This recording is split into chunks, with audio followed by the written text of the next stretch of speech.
नमस्कार, मैं हूं डॉक्टर पायल रघुवंशी। मैं गायनेकोलॉजिस्ट हूं और फर्टिलिटी स्पेशलिस्ट हूं।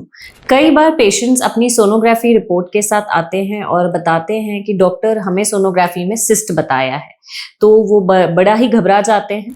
तो आज हम बात करेंगे अंडाशय की गठान के बारे में, जिसे हम ओवेरियन सिस्ट कहते हैं।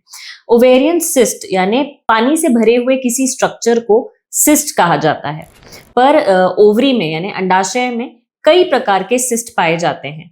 सबसे पहले हम इस वीडियो के माध्यम से ये जानेंगे कि ओवेरियन सिस्ट एक्चुअली में क्या होता है, सेकेंडली ये कितने टाइप्स के होते हैं और हर टाइप में क्या आपको मैनेजमेंट करना है और कब आपको इसमें सर्जरी की जरूरत होती है। तो सबसे इंपॉर्टेंट और सबसे कॉमन सिस्ट जो होते हैं वो कहलाते हैं फंक्शनल सिस्ट, मतलब सिंपल सिस्ट, जिसमें आपको ओवरी के अंदर पानी से भरी गठान दिखाई देती है। अमूमन ये 6 सेंटीमीटर से कम साइज के होते हैं और ये फंक्शनली मतलब हर महीने जो माहवारी की साइकिल चल रही है, किसी महिला में हर महीने एक अंडा बनने की प्रक्रिया होती है, जिसमें डोमिनेंट फॉलिकल बनता है। फॉलिकल जब रप्चर होता है, एग रिलीज होता है, तो जो रेमिनेंट पार्ट होता है वो जनरली सिंपल सिस्ट का फॉर्म ले लेता है और इसे कॉर्पस ल्यूटियल सिस्ट भी कहा जाता है। कभी कभी इसमें हल्का सा ब्लड भी दिख सकता है, हल्का ब्लड हल्का पानी, तो इसे हेमरेजिक सिस्ट भी कहा जाता है।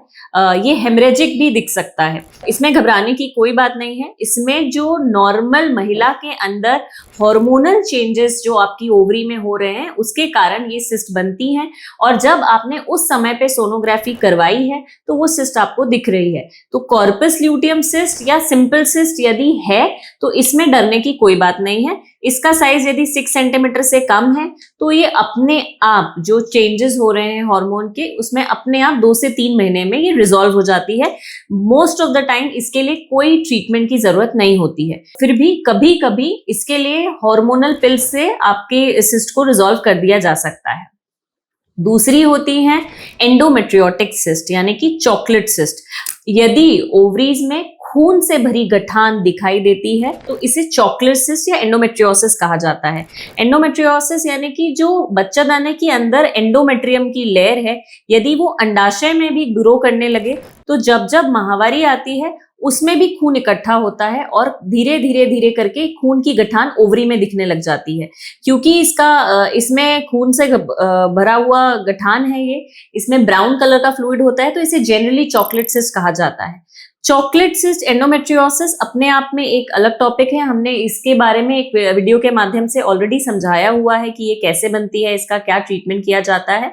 बट चॉकलेट सिस्ट का जो ट्रीटमेंट है वो डिपेंड करता है कि पेशेंट की एज क्या है, एंडोमेट्रियोसिस की क्या स्टेज है, वो पेशेंट जो है वो अपने लिए फर्टिलिटी का ट्रीटमेंट यानी बच्चे के लिए ट्रीटमेंट करवाना चाहते हैं या वो सिर्फ चॉकलेट सिस्ट का ट्रीटमेंट कराना चाहते हैं, उसके अनुसार इसका ट्रीटमेंट मेडिकली या सर्जिकली कराया जाता है। तीसरी सिस्ट होती हैं जो कम कॉमन है लेकिन ये पाई जाती हैं, जिन्हें कहते हैं डर्मोइड सिस्ट। डर्मोइड सिस्ट जो है वो जो ओवरी के अंदर यानी अंडाशय के अंदर ये जो एम्ब्रियोनिक रेमिनेंट्स यानी जिस टिश्यू से ओवरी बनती है, यदि वो टिश्यू फिर से ग्रो करने लग जाते हैं तो इसमें कभी कभी इन गठानों में कभी कभी बालों का गुच्छा, कभी कभी दांत या कभी कभी बोनी टिश्यूज भी मिलते हैं। ऑयल जैसा स्ट्रक्चर इस सिस्ट में पाया जाता है। अगर डर्मोइड सिस्ट आपको सोनोग्राफी में डायग्नोज हुआ है तो इसका सिर्फ एक ही ट्रीटमेंट है कि इसे सर्जिकली लैप्रोस्कोपिकली रिमूव किया जाना चाहिए। इसमें कैंसर का चांस बहुत ही कम होता है, लगभग 2 से 3% चांस होता है।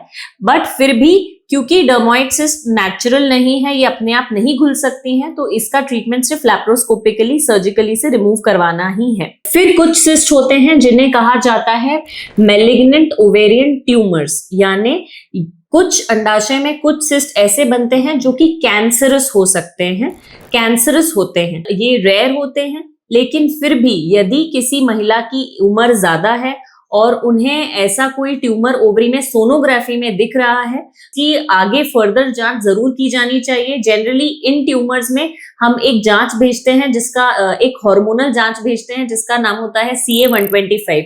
यदि CA-125 की वैल्यू बहुत ज्यादा बढ़ी हुई है तो ये डिपिक्ट करता है कि ये जो गठान है कैंसरस हो सकती है। यदि ये कैंसरस है तो इसको भी सही समय पे अगर निकाल दिया जाए तो ये कंप्लीटली ट्रीटेबल कंडीशन है। बहुत ही वेग लक्षण होते हैं जैसे कि पेट दर्द होना, खाना खाने के बाद पेट का फूलना, और ये अमूमन टीवीएस यानी कि ट्रांस वजाइनल सोनोग्राफी में ही डायग्नोज हो जाते हैं। तो जब भी आपको कोई गठान या सिस्ट आपके अंडाशय में मिलती है तो आप ट्रांस वजाइनल सोनोग्राफी जरूर करवाएं और अपने डॉक्टर से सलाह जरूर लें, क्योंकि हर टाइप का सिस्ट डिफरेंट होते हैं और हर तरह की सिस्ट का ट्रीटमेंट डिफरेंट होता है। आशा करती हूँ आज आपको इस वीडियो के माध्यम से अंडाशय यानी ओवरीज में होने वाले सिस्ट के बारे में नॉलेज मिला होगा।